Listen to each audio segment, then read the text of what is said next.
ibalik nyo na lang ako. Lasenggo ang tatay ko. Baka unahin pa ang alakay sa gatas ko. Pwede bang ibalik mo na ako? Bakit naman, baby? Di kasi ako makatulog sa gabi. Lagi nagbebembangan ng mama at papa ko. Ano plano mo ngayong araw?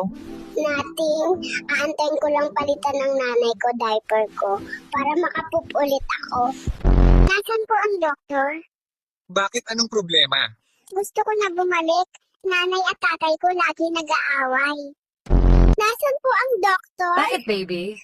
I wanna go back. Grabe, nadinig ko sa nurse ang haba ng pangalan ko. Welcome to the world. Ano, masasabi mo na andito ka na sa mundo? Ibalik niyo ako, nabalitaan ko kasi mahirap ang magulang ko. Masaya ka ba ngayon? Nakalabas ka na sa mundo? Masaya. Pangsyam na pala akong anak. Ano papakain sa akin ng magulang ko? Sige nga, Ano ginagawa mo dito? nagtatago. Kung sino-sino kasi hawak ng hawak sa pisngi ko. I need a break.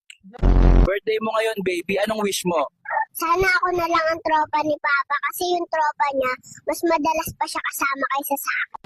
Hindi ka ba napapagod sa ganyang edad? Mas nakakapagod maghintay ng ayuda, boss. Birthday mo ngayon, baby. Anong wish mo? Gasolina tumaas. Gatas tumaas. Ako lang hindi kasi wala pa rin akong tatay. Bakit mukha kang pagod ngayon?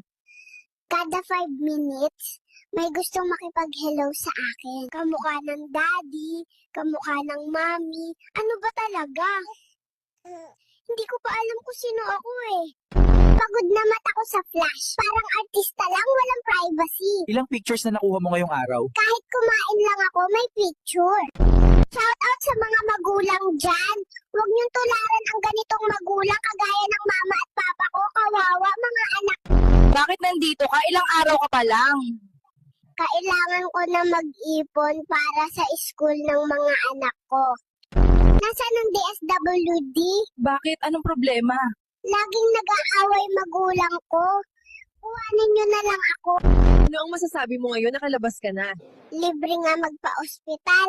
Kung ano-ano naman ang pinapabili.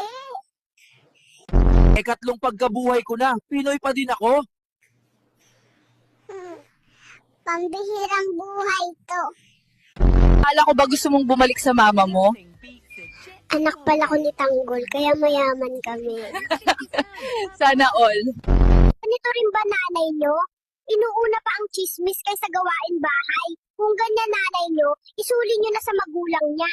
Welcome to the world. Ano masasabi mo, baby? Salamat sa Diyos kasi hindi chismosa ang nanay ko. Welcome to the world. Anong masasabi mo ngayong nandito ka na? Ibalik niyo ako, nabalitaan kong si Marcos ang presidente. Sino ang pumatay kay Lapu-Lapu? Ikaw, Michael. Ba, hindi ako, sir. Kahit mahirap lang kami, hindi ko magagawa yun. Anong kalokohan pinagsasabi mo? Ang tinatanong ko sa'yo, sino ang pumatay kay Lapu-Lapu? Hindi nga ako, sir, eh. Tarantado ka talaga, no? Gusto ko makausap ang tatay mo. I want you to bring him here. Understand?